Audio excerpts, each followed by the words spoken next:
Rebonjour et bienvenue au salon Digitalize à Namur. Je continue de rencontrer toute une foule de personnes et d'exposants et maintenant je suis avec David Grosjean. Bonjour David, Bonjour. ravi de vous avoir ici avec nous. Alors David qui nous vient de la société Quadient, Quadient. Quadient, Quadient, on peut dire de plusieurs Alors, ça dépend manières. de quelle région on vient, mais voilà, on va dire Quadient, c'est le nom le plus commun qui est utilisé en général. D'accord, et David qui est Channel Manager, C'est ça. qu'est-ce que ça signifie Channel Manager? Alors, Channel Manager, c'est responsable en fait du canal de vente indirect. Donc, c'est-à-dire, je suis responsable de la gestion des partenaires, qui sont soit des intégrateurs ou des développeurs de logiciels ou des sociétés qui sont dans la sphère informatique et qui sont spécialisées dans la transformation numérique. D'accord, ok, super. Transformation numérique, c'est le thème de la journée ici au salon. Et alors, pour ceux qui sont venus ou pour ceux qui consultent le site web, vous verrez qu'il y a 5 parcours différents avec des thématiques différentes sous la digitalisation. L'une d'entre elles, c'est la productivité. Et je pense que Quadient se retrouve probablement là-dedans parce que c'est quand même une société fort axée sur le gain de temps, le gain d'efficacité, la productivité. Tout à Alors, fait. j'ai noté et j'ai compris qu'il s'agissait beaucoup d'automatisation et de traitement de documents. Est-ce que vous pouvez nous en dire un petit peu plus? Tout à fait. Donc effectivement, chez Quadient, en fait, on axe nos solutions sur trois typologies de solutions. Donc on a la partie la gestion intelligente des communications, où là on va vraiment aider les entreprises en fait à optimiser la gestion de leurs flux documentaires et essayer effectivement d'automatiser toutes les petites tâches manuelles du quotidien qui prennent du temps et qui ne sont pas dans l'air du temps par rapport à la manière moderne de travailler aujourd'hui. Et donc là, on va vraiment les aider par rapport à ça. Et alors les deux autres typologies de solutions, c'est tout ce qui est account receivable et account payable. Donc la gestion des débiteurs, comment est-ce qu'on va pouvoir automatiser tout ce qui est la gestion des impayés, par exemple, et pouvoir automatiser la gestion des relances derrière et la gestion des équipes de recouvrement. Et account payable, ça c'est plutôt les solutions pour tout ce qui est dématérialisation des factures entrantes et la gestion en fait des workflows de validation des factures avant qu'elles puissent être validées dans la compta. Et tout ce concept en fait va justement faire en sorte que l'entreprise va pouvoir perdre le moins de temps possible, assurer le minimum de risque d'erreur aussi par rapport à leur traitement documentaire et de centraliser la gestion de leurs documents. Mhm. C'est vrai que ce sont des petites choses, hein, la gestion des impayés, etc. Mais mise bout à bout, ça peut vraiment prendre beaucoup de temps et nous décentrer finalement de l'essentiel qui est le cœur de l'activité. Et on ne pense pas forcément en fait à aller optimiser ces aspects-là. Typiquement, vous arrivez dans une entreprise où vous vous dites c'est la catastrophe. Cette entreprise, elle ressemble à quoi? Quelles sont les failles? Quels sont les problèmes?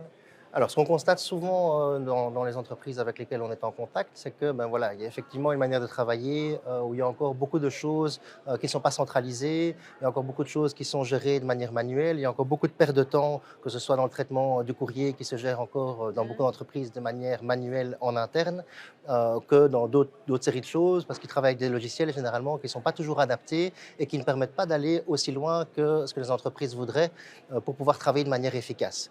Et nous, on arrive justement dans des entreprises qui ne sont pas nécessairement des grandes entreprises, mais qu'on va pouvoir aider avec des solutions qui sont tout à fait abordables, qui sont rapides à mettre en place et qui vont nous permettre d'externaliser par exemple la production du courrier, de simplifier la production des documents, de les rendre plus professionnels que ce que leur système métier permet et de pouvoir justement suivre plus facilement et plus efficacement la traçabilité de leur communication. Donc ça, c'est vraiment là où on va vraiment pouvoir travailler sur les points critiques des entreprises. Vous disiez que vous vous adressiez à des entreprises pas forcément de grande taille, ça peut être de 2 à 50 personnes. Alors effectivement, ça dépend, le concept PME en Belgique ou par exemple dans d'autres pays internationaux dans lesquels on est actif peut être parfois différent. Mais en termes de taille d'entreprise, je dirais que la moyenne, on tourne aux alentours des 10 à 50 employés en général. D'accord, ok. Est-ce que vous pouvez nous donner un exemple d'une entreprise dans laquelle vous êtes intervenu et vous avez vu un réel changement de par tout ce que vous avez mis en place? Il y a une entreprise notamment ici à Namur, pour laquelle on a présenté d'ailleurs le témoignage sur notre stand, qui est la société Assistez-moi. C'est une société qui est dans la sphère médicale et qui propose des services ambulanciers en fait, aux patients qui sont généralement des patients âgés. Et en fait, c'était deux personnes qui étaient beaucoup au téléphone, qui perdait beaucoup de temps justement dans le traitement manuel des envois de factures, parce qu'il y avait beaucoup de factures qui devaient être envoyées par papier, beaucoup de rappels aussi de paiement, et ils perdaient entre 1 heure et demie et 2 heures par jour pour traiter ce courrier, en plus des appels qu'ils recevaient et de la gestion de leur Énorme. activité. Donc on est arrivé, c'était un peu comme le sauveur en disant ça existe, une solution pour pouvoir automatiser et voilà, appuyer sur un bouton et que ce courrier soit envoyé automatiquement. Et donc on a dit, mais oui, c'est possible, ça existe, on est déjà en place depuis quelques années. Et donc ben voilà, maintenant ça fait plus de 2 ans qu'ils l'utilisent et je suis allé les visiter encore la semaine passée. Et ils m'ont dit, voilà, merci Monsieur Grosjean, vous nous avez vraiment fait gagner beaucoup de temps. Donc voilà un cas d'usage spécifique. Et alors on a fait le tri entre ce qui est envoyé par courrier. Et alors, bah, parfois, c'était les enfants de ces personnes âgées qui géraient les factures. Et notre système permettait aussi d'envoyer par email pour les personnes qui avaient une adresse mail, par exemple, possible. Ok, c'est super. Bah voilà, c'est l'objectif en fait de ce salon et de cette journée, et ça durera jusque demain aussi, c'est de rencontrer des personnes, des exposants, des entreprises comme celle-ci qui nous font ouvrir les yeux en fait sur les possibilités qui existent en termes de digitalisation pour améliorer en fait son efficacité, sa productivité, se concentrer sur son core business et bah voilà, être plus heureux dans son job, dans son entreprise, grandir.